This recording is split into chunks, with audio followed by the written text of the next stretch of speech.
Daytime comedy variety is back. 90 minutes every Tuesday, The Big Show.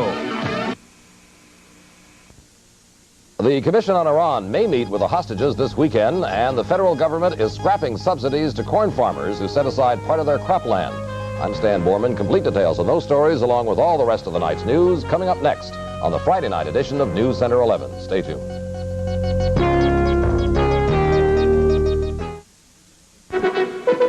After the snow melts, corn country comes alive with the excitement of spring. Many corn farmers who get high yields make diphenate insecticide part of the season. Diphenate protects corn from rootworms and other damaging insects to help you produce bigger yields. This spring, protect your corn by switching to diphenate. So dependable, it's guaranteed. Now, he's staying open late, so hurry on in, folks. Remember the Toyota Cellathon? It sold thousands of Toyotas. But if you missed it, Toyota dealers are now giving Cellathon prices without a Cellathon. Cellathon prices on Celica ST Sport Coupes, the lowest priced, highest gas mileage Celica. GT liftbacks. Supras. Cellathon prices on the #1 imported sporty subcompact. Celica, we've got lots of them. But you haven't got lots of time to get them at Cellathon prices. See your Toyota dealer now. Monkey Business begins Sunday night at 8.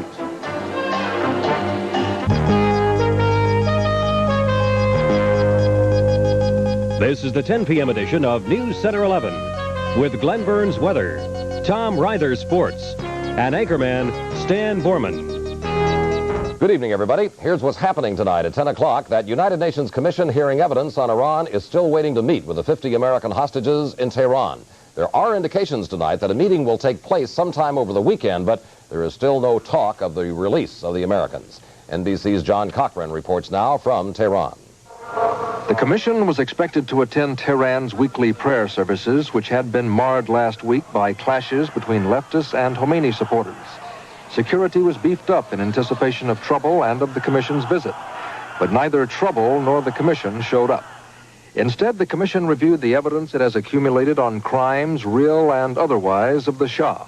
One new piece of evidence was a cloth petition from people who claimed to have suffered under the Shah's regime. Looking at this sort of thing as part of the deal the commission agreed to before coming to Tehran. Another part of the deal was the Iranian government's promise that the commission would see the American hostages. The militants at the embassy have not said publicly that the commission will see the hostages, but Khomeini's office says the visit will take place this weekend. The only visitors at the embassy today were school children who came to see their heroes, the militants. Tonight, the commission was at its hotel, still waiting for the invitation from the militants, who seem to have mixed feelings about the commission. The militants want it to condemn the Shah, but they also know that the commission's report is part of a complex agreement that may eventually result in the freeing of the hostages. John Cochran, NBC News. Meanwhile, those Colombian guerrillas continue to hold United States Ambassador Diego Asensio tonight in Bogota. The guerrillas did keep their promise today and released 5 more women hostages. Most of the women released from the Dominican Republic Embassy were ambassadors' wives. One of those released was the ambassador from Costa Rica. Meanwhile, tension remains high outside the embassy. Guerrilla snipers have been taking potshots at reporters and other people. However, nobody has been hurt. So far, it is not known if negotiations between the guerrillas and the Colombian government have started or not. The United States and Russia finally are starting to begin face-to-face discussions about Afghanistan. Soviet Ambassador Anatoly Dobrynin was talking about Afghanistan today with United States Secretary of State Cyrus Vance. Sources say the U.S. and Russia are moving towards negotiations for the neutralization of that country. Some government figures out tonight show that the recession we've heard warnings about could finally be arriving. In January, for the 4th month in a row, the government's index of leading economic indicators was down again.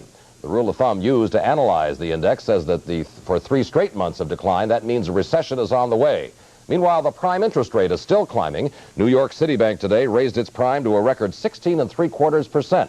The increases reflect the government's efforts to hold down inflation by making it more costly for banks to extend credit.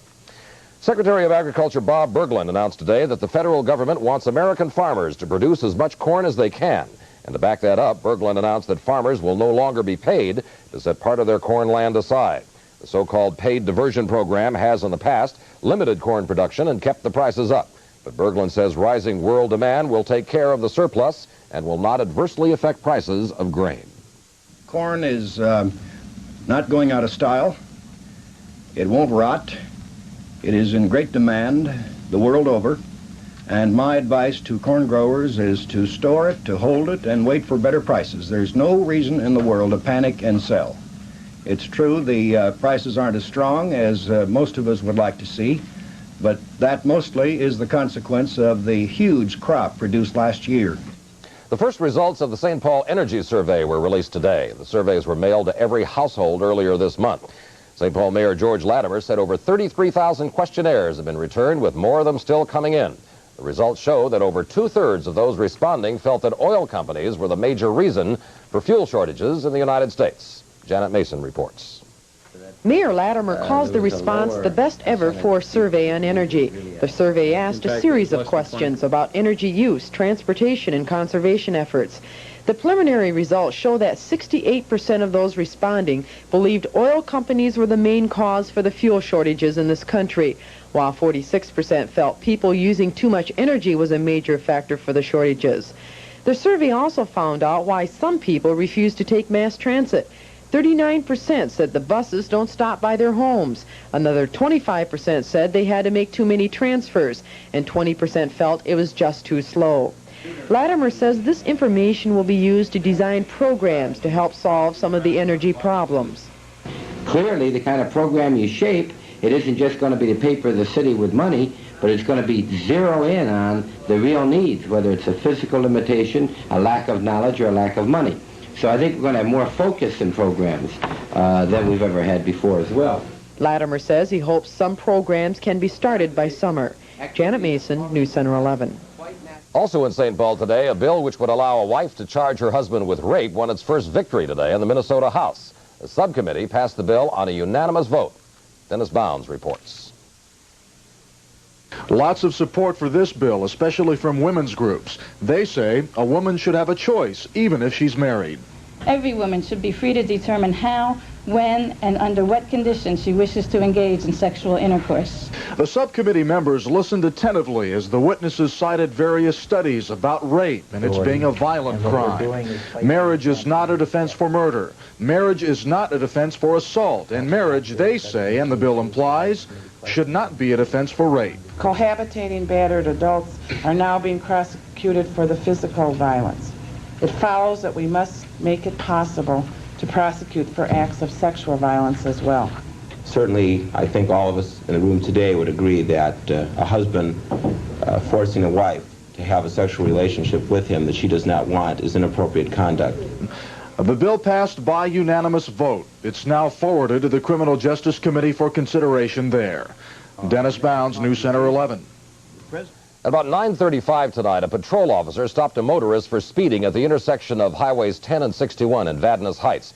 According to the patrol, when the officer left to call a tow truck, the suspect took off in the squad car. It was last seen heading east on Highway 10. And just a few moments ago, we received word that about 2 miles down the road, they found the squad car. It crashed and it burst into flames. The suspect is nowhere to be found. A search is underway currently. If we get any more information on this story, we will bring it to you before NewsCenter 11 goes off the air.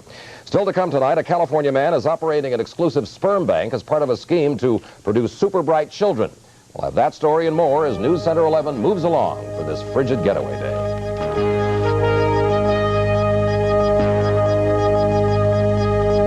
Through Saturday only, Towsley Ford Country Style Savings plus $300 rebates on Gas Saver Fairmonts, $500 rebates on Thunderbirds. Towsley Ford White Bear Lake through Saturday only. Saving money is so important these days, you won't want to miss these special sale prices now at Levitt's. Take your pick of 3 great-looking sofas for only $333. Choose this tuxedo-style Scotch-Guard protected plaid sofa, or this Kraler contemporary striped sofa in hard-wearing Herculon olefin, or this Kraler roll-arm style, also in stain-resistant Herculon olefin. 3 handsome sofas, only $333 each. One more reason. When is the last time you had your eyes examined? If it's more than a year ago, don't put it off much longer. Because an eye exam not only tells you if your prescription has changed, it also helps screen for glaucoma, one of the leading causes of blindness. At Pearl Vision Center, we'll give you a thorough eye exam with the latest professional equipment. After all, even though we sell eyeglasses, This is one pair we hate to sell. Pearl Vision Center, the value center for eye care. There's a moral controversy stirring in California tonight. A retired businessman has set up what he terms an exclusive sperm bank. The Sperm Bank offers only the sperm of Nobel Prize winners to carefully selected women. So far, 3 women, in fact, have been impregnated. NBC's Robert Bazell has more. The techniques for storing human sperm, frozen indefinitely, were developed about 10 years ago. And there are several commercial sperm banks, like this one in New York, to allow women whose husbands are sterile to have babies by artificial insemination. Now, a California businessman has started his own sperm bank with a different goal: to create super intelligent children. Robert Graham, 74, says that the only donors to his sperm bank are Nobel Prize winners, and that he has several. But the only one identified so far is William Shockley. Shockley won the Nobel Prize for inventing the transistor, but he has become better known for his controversial views that whites are genetically superior to blacks. Last summer, this article in a magazine of an organization for people with high IQs invited intelligent women to apply for artificial insemination. Several reportedly responded, and 3 are said to be pregnant. Experts in the field of fertility treatment are appalled by Graham's experiment. I think it's a terribly misdirected perversion of what has been used as a wonderful therapeutic modality to help people with a specific infertility problem. The experiment in California seems to be a tiny one, involving only a few people. Most of the experts in this field said they were glad of that, and they hoped it stayed that way. Robert Bazell, NBC News, New York. Environmentalists are outraged tonight at the slaughter of dolphins near southwestern Japan. Japanese fishermen are killing the dolphins because they say they can't catch enough fish with the dolphins around. So for the second day in a row, the dolphins were slaughtered and fed into a meat grinder and to become fertilizer. The fishermen say that they've killed 100 dolphins a day, but environmentalists at the scene say 2 to 3 times that number have been slaughtered. A spokesman for the fishermen disputed what he called the Western belief that dolphins are intelligent animals and should be protected. He said he just sees the dolphin as simply another fish. Massachusetts Senator Edward Kennedy is shaking up his presidential campaign staff. Today, Kennedy's campaign chairman, Stephen Smith, said that Kennedy is going to cut his staff in half. Smith said besides buying more television time with the networks, the senator will concentrate his campaign efforts up in the north. And that's exactly what he appeared to be doing today. He made a campaign stop in Delegate-rich Illinois. Striking Chicago firefighters booed Kennedy for crossing their picket lines at a luncheon. However, Kennedy denied that he crossed the picket lines, calling the gathering only a demonstration. Meanwhile, on the Republican side, Congressman John Anderson is doing his best to win over the Republican vote in Massachusetts. He spent 29 days campaigning in the state and telling the voters he can beat Ronald Reagan. Anderson opposes draft registration and favors higher federal taxes on gasoline to cut consumption. Meanwhile, George Bush went on the attack today, criticizing rival Republican Ronald Reagan and even President Carter. Bush said the Iranian leaders have taken advantage of the president in the latest chapter of the hostage crisis. Bush said that Carter naively believed the hostages would be released along with the forming of the UN Commission. However, Bush admitted he has no quick fix to the hostage crisis. The famous Anderson Hotel in Wabasha, Minnesota has become a college classroom tonight. About 40 students from Stout State University in Menominee checked in today. The reason, they're learning hotel restaurant management, and they've moved in to get some first-hand knowledge and experience. Ken Speak reports. This day was meant as a test, an exercise, if you will, when these 36 students would run the Anderson Hotel. Owner John Hall figured it'd be a good test, figured right, it turned out, that curiosity would bring more customers and his students would be busy. But it turned into a media event with photographers and reporters from 3 newspapers and 3 TV stations stumbling to get the good shots, flashing lights at customers and staff. Have you ever tried to eat with a camera pointed at you inches from your face? It makes you feel a little conspicuous. The student staffers even had to, just by chance, find a room that hadn't been made up yet. And Sue Shaw had to doff her hostess dress and don her maid's dress 5 times to show how to make up the room. We're all getting experience in things that most of us either have had very little experience doing or none. So we're trying new things, and even with the media around, we're still doing those things. Sue and her colleagues held up well. They'd been warned to expect news people, and it didn't seem to faze them, even in the crowded, most active kitchen. Could someone find cake for me, please? And the customers, well, they might not have appreciated being singled out, but owner John Hall hopes they didn't mind too much. Number one is the obligation that they have to fulfill as employees and managers of the hotel today, and they were schooled on this yesterday, that is foremost and first. And the press, the only thing they have to do, as I told them last night, is don't drop a tray when the cameras are on you. And anyway, the time comes when the customer considers the priorities. Time comes when the cheeseburger and fries demand attention. That's when thoughts of the camera fade from the mind. Ken Speak, NewsCenter 11. We have a most unusual story to report tonight. A gift from a thankful immigrant has left the United States about $100,000 richer this evening. Federal officials here in the Twin Cities accepted a check today for more than $97,000. The check came from the estate of R.V. Niskala. He died in 1977 and left the money to the government in his will. Niskala immigrated to the United States from Finland. He worked in the mines in Ely, Minnesota, and went to work for the government. He saved the money from 1941 through 1962. Niskala left it to the government because, he said, he was thankful for his life here in America. In just a moment, Glenn Burns on the weather and Energy Sense. Stay with us. We'll be right back.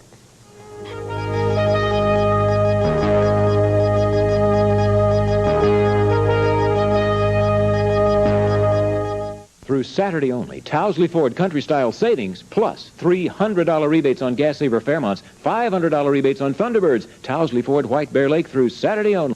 Would it take a miracle for you to own your own home today? Well, New Horizon has the miracle you've been looking for. Our new Miracle financing plan means a lower down payment, lower income requirements, and lower monthly payments for 5 full years. You can buy now and start building equity right away. You get low monthly payments during the early years. Payments increase as your earnings increase. New Horizon's Miracle financing plan means you can own today. New Horizon. See Lunds want ads for details. New Horizon. Anne, I love this clock. Why so nervous? Sorry. The doctor says caffeine makes me tense. Well, don't you drink Sanka brand decaffeinated coffee? Oh, I bought that for my husband. I only drink real coffee. Sanka brand is real coffee, and taste it. Try it. It is real. Real good. Hi, Anne, what's new in antiques? Everyone says I'm new since I switched to Sanka brand. Sanka brand, the coffee that lets you be your best. Now, as you know, this day comes by only once every 4 years, this, of course, being the 29th of February, this leap year night. And you say you're going to tell us the real reason? I'll tell you the real reason. Why that is This so? comes from the Department of Astronomy at the University of Minnesota. Tell me, Mr. Wizard. Way back when, we had Julius Caesar's time, okay? Julius Caesar wanted a month named after him, so he called it July, Julius July. That had 31 days in it. Well, his brother Augusta didn't like that, so he had to have a month named after him, too, that being August. However, August had 30 days in it, and not to be outdone by his brother Caesar, Augusta took a day out of February, so August has 31 days. What's your source? I just told you. The University of Minnesota Astronomy Department. Okay. Okay? What about the weather? Anyway, we set a record low temperature today, and that record will not be broken, at least for 4 years anyway. We'll keep that in mind. A record low this morning was 9 degrees below zero. Let's check the other climate data for the cities today. A cool one. The high made it up to 10 degrees, 20 degrees below the normal, and we had no snowfall, of course, under clear skies most of the day and night. Presently, it's 6 degrees, wind chill at 18 degrees below zero, our dew point at 14 below, humidity 38%, but the pressure rising. Look at how high the barometer is. 30.80 inches, and it's still skyrocketing, and I'll show you why in just a second. Our winds are coming in out of the north at 12 miles an hour. Satellite picture this evening shows clear skies over the 5-state region. What you see up here, well, those aren't clouds, but that's a pocket of air where the temperature in that air is 20 degrees below zero or better. So all of the cold air is definitely moving into the 5-state region. Elsewhere down to the south, well, we have some freezing rain, drizzle, and snow, which extends along to the Rocky Mountain areas. Remember, last night I was telling you there might be a winter storm that would form. Well, it did just that, and it moved to the south. So they've got traveler's advisory and winter storm warnings out for the better part of Arkansas tonight. It looks like they're going to get some pretty heavy snows. But it was a cold day from coast to coast. These are some of the daytime highs now. We'll see below zero weather common throughout much of northwestern Minnesota and eastern North Dakota, and all this sandwich of cold temperatures now. Within a difference of about 150 miles, we went from 30s to 80s. So that is where the winter storm is. So the winter storm is moving toward the east along the Gulf Coast states tonight. There were thunderstorms, freezing rain, and once you got up to, say, Kansas and up into Wyoming, that freezing rain turned into snow, and they expect accumulations of about 3 inches tonight. Speaking of snow, well, it hit along the lake today. Lake Michigan, 6 to 9 inches fell around Chicago, and here's the culprit, high pressure dominating our region tonight. 31.14 inches is the central pressure, so an extremely strong Arctic high-pressure ridge. For tonight here in the cities, it's going to be clear but cold. Overnight lows 12 to 17 below with wind chills of 20 to 40 below. Tomorrow night, sunny day with highs of 10 to 15. Lows tomorrow night 5 below to around 0. And now the rest of the weekend, Sunday promises some warmer weather. Monday, also partly cloudy and warmer, a chance of snow on Tuesday. And now, here's tonight's Energy Sense advice.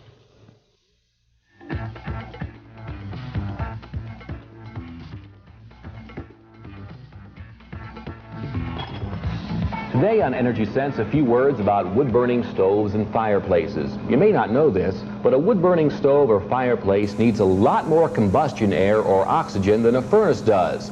And it also should have a fresh air supply through ductwork. That's very important in homes that have gas appliances because the strong draft from a wood fire can draw gas and combustion products right up through the house. And the result can be very, very deadly.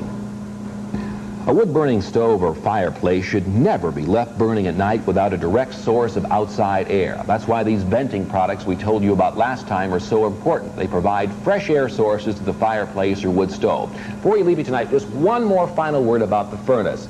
You know, you should have it checked periodically. Every year, have a professional technician come out to your house and check the furnace for its efficiency. You know, just a 1/15-inch layer of soot can decrease the energy efficiency of your furnace by as much as 50%. So if you have it checked and cleaned and maintained properly, you're not going to spend as much for fuel, and it's going to be much safer in the home. That makes good energy sense. Got to come back Monday. Got a really neat device to show you. It's really going to cut energy costs for you. And Augustus took the day away from Julius. No, they both had 31 days in their months. Okay, we'll be back with Tom Ryder in just a moment. Stay with us. Sports next.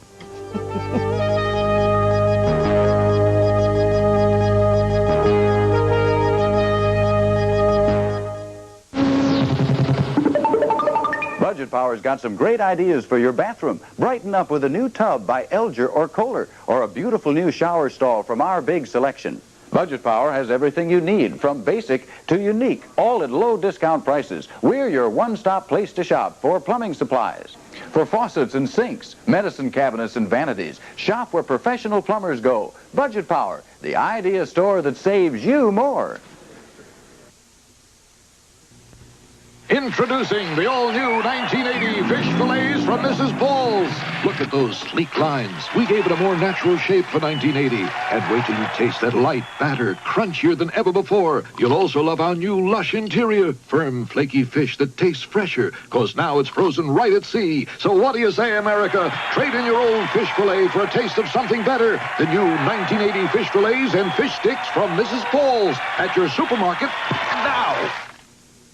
Wow, we've found a sale Minnesota really likes. The public response to the biggest truck and van sale we've ever had was so great, we're doing it again. That means now, right now, is the best time in history to buy a Ram Tough Dodge truck or van. The reason's simple. We have to try harder to sell a truck in the middle of winter, so you get our best price now. Then after you've made your best deal, get up to $700 cash direct from Chrysler. You save on every truck, you save on every van. Only at your Twin Cities Dodge dealers and only while they last. Really, don't miss it. Big night for high school sports tonight. That's right, Stan. The giant killer Bloomington Jefferson went against favored St. Louis Park tonight for Region 6 AA basketball title, and Barry Seward is there with this exclusive live report. Barry? I tell you, Tom, it was more than exciting here tonight at the Metropolitan Sports Center in Bloomington. St. Louis Park defeating Jefferson. The final tally was 50-47. Park wins the Region 6 AA championship game. And it was really in the cards from the beginning. Actually, from the beginning of the season, St. Louis Park, mainly because of 6'10" center Jim Peterson, favored to win to go all the way to the state. Although Jefferson defeated Edina West last night, so they have a darn good team too. Let's go into the highlights, and we'll get a little look here at center Jim Peterson for St. Louis Park. Augie, are you recovered yet? Oh, yeah. You know, we'll take it any way we can get it. Beating a team 3 times in a season is very difficult, and we're satisfied. We made a couple mistakes, but Jimmy played a very good second half. He wasn't moving like he should in the first half. Second half, he showed he really wanted to go to the state, like on that rebound he just grabbed. And Anderson was incredible, of course. Obviously, you wanted to keep Peterson out of foul trouble as much as possible. Yeah, that's a concern of ours all year long because Jimmy has had foul trouble, but tonight he just played actively in the second half but stayed away from anything foolish. Well, you were trailing by 4, 22-18 at halftime. What'd you say in the locker room? Well, we told them we were playing great defense, and we really felt we were. And we said we're playing, you know, not very well on offense. The thing was our rhythm. We had no rhythm. We weren't ready to shoot. And we said that that would come, so just hang in there, play defense, the offense will come, and we're going to win this thing. Congratulations, Augie. Thank you very much. 50-47, St. Louis Park over Jefferson. Good win.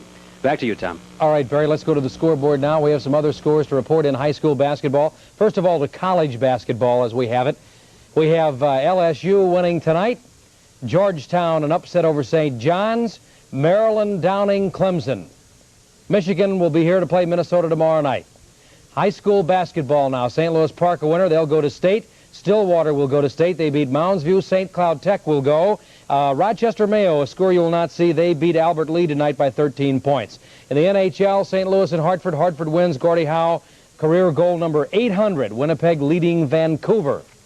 In Bay Hill Golf in Florida, Dave Eichelberger is the second-round leader.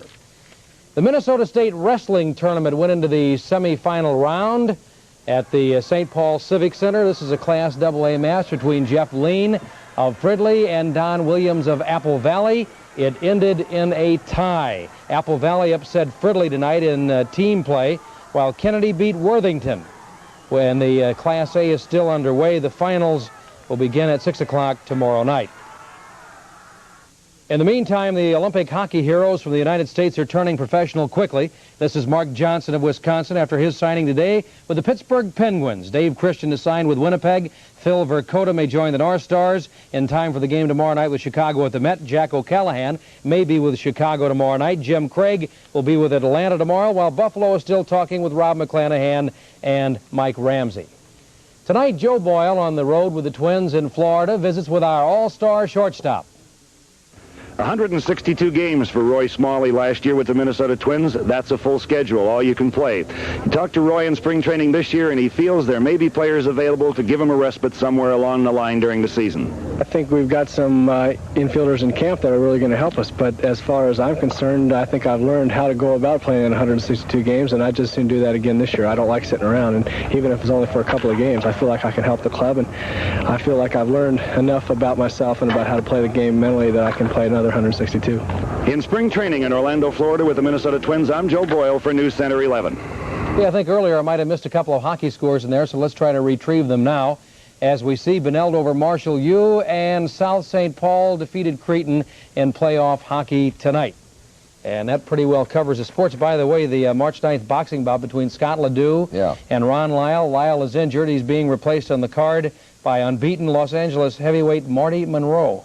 I liked Ledoux in that fight then. The other way around, it might have been Lyle, which was a pretty good fight. Okay, Tom, thank you very much. It's time now for Out and About with Chick McCuen, whose story tonight is about a man who keeps so busy that he's almost forgotten that he retired 15 years ago. There's a big difference between second childhood and second youth. There's nothing childish about senior citizens doing work usually done by younger people when it's good for their physical and mental health.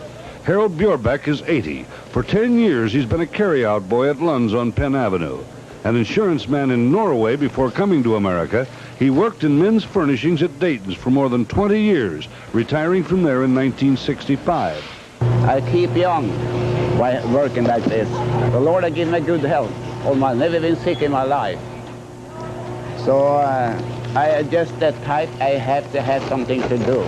Lunds employs a number of senior citizens like Gracie Anderson from Red Wing, who works here weekends, chatting with customers in friendly public relations. Gracie, who is 77, has been the store's Miss Congeniality for 13 years. She's been seen on TV as the grocery lady. Both Harold and Gracie say their jobs make them feel needed. And when you're needed, you're important. For NewsCenter 11, I'm Chick McCuen.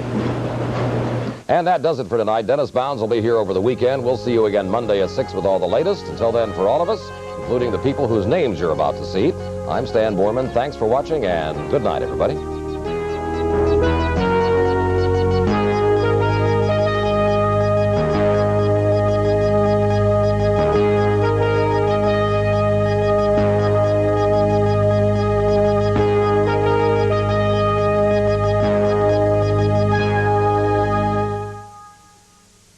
Here's 600 gallons of gas or $600 in cash for you if you're one of the first 30 people to buy a V8 pickup at Southview Chevy now. Yes, the first 30 buyers get either 600 gallons of gas or $600 in cash during the special limited-time offer. That's enough gas for almost a year of average driving. There's half-tons, three-quarter tons, four-wheel drives, 85 pickups equipped the way you want them, all with our 600 gallons of gas or $600 cash offer. But offer ends March 5th. So hurry down to Southview Chevy fast in Grove Heights. Are you looking for the best deal on a midwinter vacation? Ward's Travel Service wants to send you to paradise. A full week in Hawaii going on sale for 3 departures only. March 8th, March 15th, and March 22nd. The price, only $4.99, including Northwest 747 service. 7 nights at the exciting Napualani Hotel, and much, much more. To save hundreds of dollars, you must act now. Visit your nearest Ward's Travel Service location or call 645-0621. That's 645-0621. Don't miss Levitt's big President's Sale of the year. Check the newspaper for dozens and dozens of price reductions. And visit the Levitt showroom near you for even more outstanding bargains. It's an evening with old friends on the Mary Tyler Moore Show each Sunday night at 11 on NBC 11.